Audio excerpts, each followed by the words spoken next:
Hey everybody, welcome to another episode of The Dip. I am your host, TV Chips, and just got out of a movie. I just got out of Beauty and the Beast, and so here we go. Let's take a look and talk about it a little bit. So, this movie, when they first announced that they were going to start making live action versions of their popular cartoons, I think everybody was like, eh. And Jungle Book came out, and that was fantastic. Cinderella was, I guess, okay. Maleficent did well. So these movies do well. So Disney knew what they were doing in that regard. I don't think they knew what they had on their hands with this one, though. It is a very, very good movie. It is beautiful to look at. I wasn't on board with any of that. I was like, I don't really care. And then they announced they were going to do Beauty and the Beast. I was like, I remember seeing the movie when I was younger, but that was kind of a girl's movie, if you will. So I wasn't really big on Beauty and the Beast. I liked it. I did. I liked it. I watched it quite a bit when I was younger, but Aladdin came out, and that was more for me. So I was more of an Aladdin fan. So I don't actually remember a lot of Beauty and the Beast. But I have to say, the marketing campaign that Disney employed for this movie, phenomenal. Absolutely phenomenal. From the first teasers, you're like, okay, what are they doing? From the first trailer that we saw, I think everybody was like, whoa.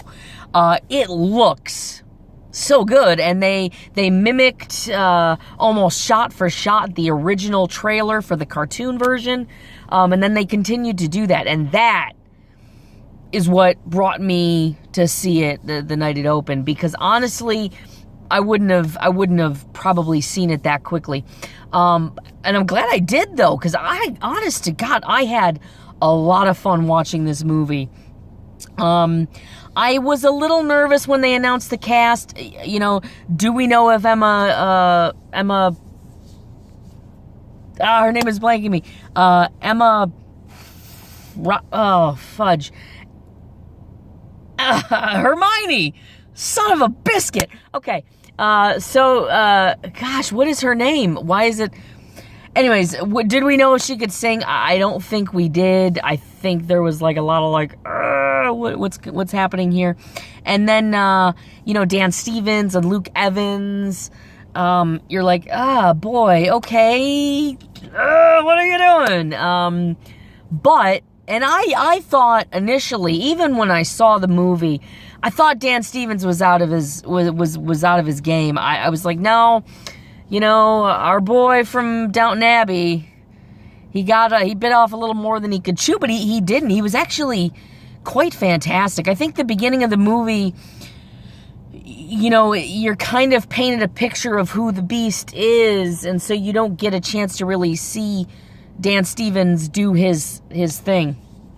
And so, but as the movie goes on, you really see the nuances of his performance. He's very good, very, very good at bringing the character to life. And what could have been the make or break moment for that movie was this character, and he does a fantastic job with it.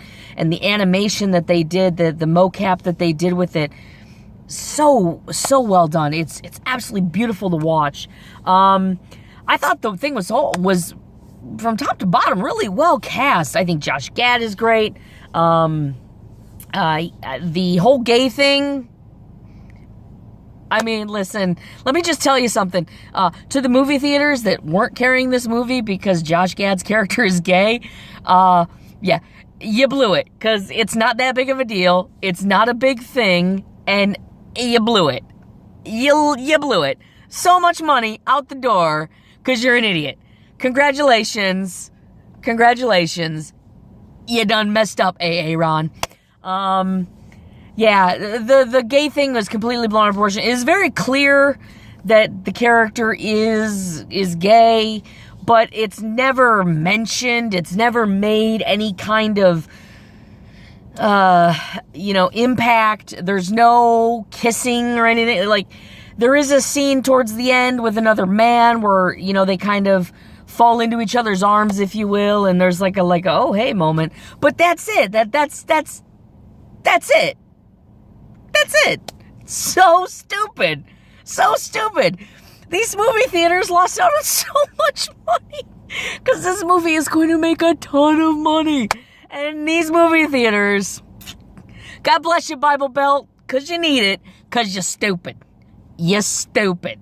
Because, God, oh, man, this movie is going to make so much money.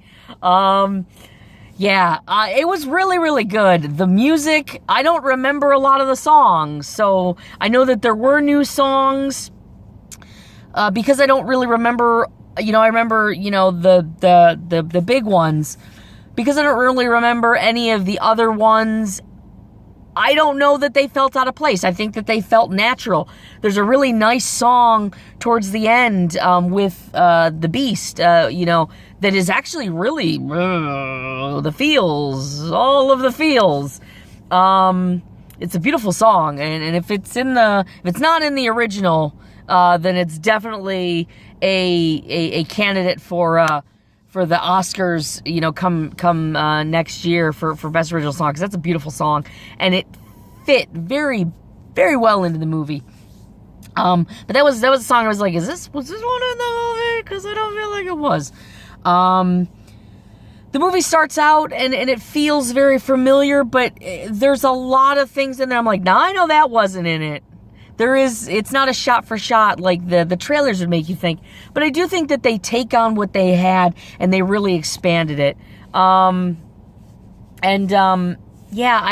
think everybody in the cast does a really good job. The singing holds their own. I don't know if that was Luke Evans' voice. I would be very interested to see if that was Luke Evans' voice, because I don't think it was. I think perhaps Mr. Evans used a vocal double, but it didn't feel fake-ish, I think. I thought he did a really good job with the singing. If it was him, if it wasn't, then obviously it was done well to make it seem like he was. I never felt like anybody was lip-syncing per se.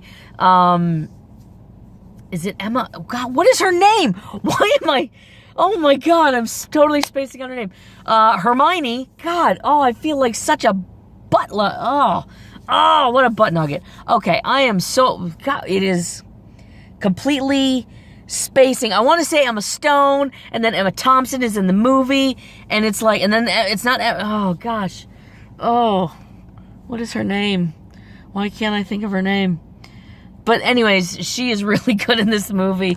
Even if nothing against her, she's fantastic. But she is really, really good. She's so beautiful, and she has this elegance and this grace about her. So honestly, that part of it was really easy to come by. And I think because we watched her grow up, and I think because we've seen her in some other movies where she's been very, very good.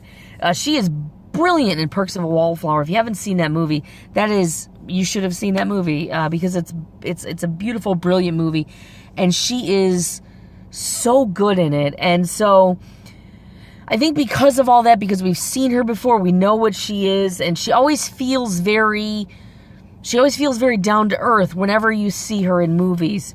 So I think for that reason, she was the perfect choice for Belle, because Belle should have this approachability about her, this every woman kind of thing. While yes, she is absolutely gorgeous, she also has this really kind heart, and she's just a good person. And I think you see that in her performances. So I like that. I think she did a very good job. Like I said, I think the whole cast did great. I think that Ewan McGregor and Ian McKellen have a great chemistry. But then again, I think just about anybody has great chemistry with Ian McKellen. I think he could act. He could do whatever with anybody, because honestly, that man, he knows his way around a film. And so he's just got a great familiarity about him as well. So by using some of these well-known actors who are kind of likable, we know them and we like them from different things. I think they were able to achieve something with some of the other actors who we didn't know as much. You know, we don't know as much about Dan Stevens. We don't know as much about Luke Evans because while they're name actors, they're not well-known actors. And so that's going to change. It's going to change. Because they do such a good job with it. Top to bottom, like I said, it's very good. It did feel clunky at times when they were doing some of the more familiar songs, because there's this fluidness to a cartoon that you're never gonna get with a movie, with a live action movie. But they worked around it really, really well. I think the big Be Our Guest musical number in the cartoon, it was such an extravagant moment, and I thought, God, it's, you know, how they really gonna play that and make it grounded, and they did such a good job. It felt grand and magnificent, and it made me feel like, you know, like, oh my God, this is great. The movie has so much humor and so much heart to it. So, you know, I think we were allowed those couple of moments here and there where it was just this, you know, it's magic. So, you know, we can believe anything. So, you know, when plates are flying through the air, you're along for the ride. You're not like, well, that's not how a plate's gonna, come on now, it's a plate. Even if it's a person plate, wasn't a bird plate, ain't gonna be flying. But it doesn't. You're immediately kind of immersed in the world, and you feel, you know, you feel like you're sitting there watching it just like Belle is. So it's very good. And it's got its own, but it still has its own style. I think that's the great thing about this movie is it was really, really respectful to what I remember from the original. I think somebody who maybe is a little bit more familiar with the cartoon version would be able to speak on that a lot better. But from what I remember from the movie, it still has that respectfulness for it. It still has that feel to it. You know, I feel like I'm watching Beauty and the Beast. It doesn't feel unfamiliar. And I think if it did, that would have pushed some people away. I think there were times during the Jungle Book where it felt unfamiliar and it felt cold. And that's where I think the Jungle Book started to fall off a little bit. It was so beautiful and so well done. It was so great. But it shied away from some things that made it such a popular cartoon. And I think that was the one big takeaway from the Jungle Book that I think I personally didn't like. I loved the cartoon Jungle Book.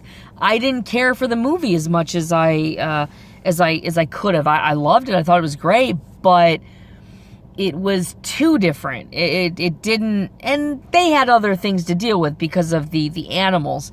But here, you know, they had their own set of circumstances to work around, and I thought they did a great job with it. And I think this is a better movie than the Jungle Book. There is a lot of talk about Beauty and the Beast was an Oscar-nominated film. Could this be an Oscar-nominated film?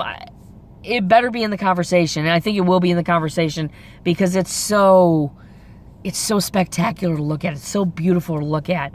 All of those little things that made a cartoon kind of fun to watch as a kid. You know, all that, you know, beautiful, the colors and all that kind of stuff. They're muted here, but the magic is still there. And it very much felt, you know, like I was like a kid. And I was sitting just a few seats away from a little girl who was probably about the age I was when I saw Beauty and the Beast for the first time. She couldn't have been more than 12.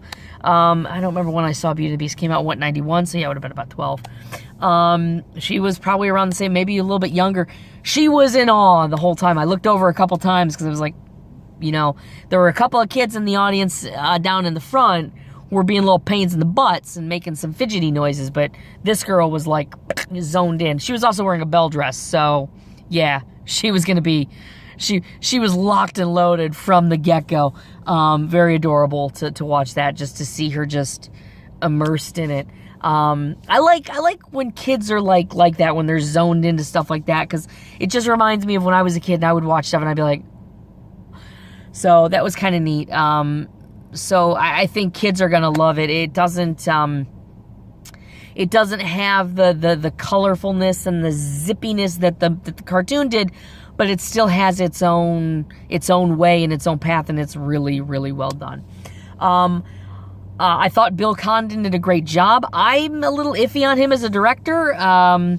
He's taken on some projects that I was like, what are you doing here?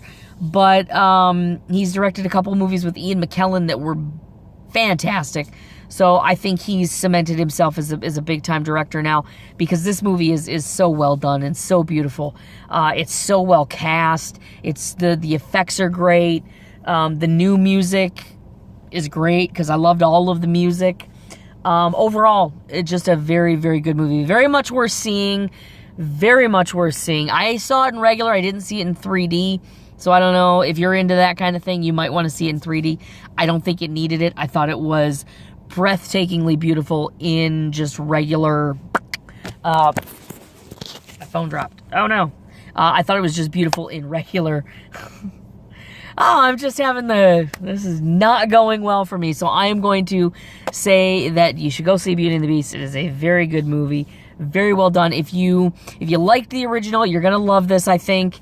If you weren't as into the original, but you still like that magicalness and you know, that kind of Disney-ness, that Disney magic, if you're into that, if you know, when you were a kid, that kind of thing, I think you would like this movie too. I think a lot of people are going to love this movie. I think a lot of people want to see this movie. This movie is going to make a ton of money. And again, once again, all of those movie theaters across the world that aren't airing this movie because of a gay character, you're dumb. You're so dumb. You're so dumb. You could be printing money this weekend, and you're not, and you didn't even see it. You didn't even know.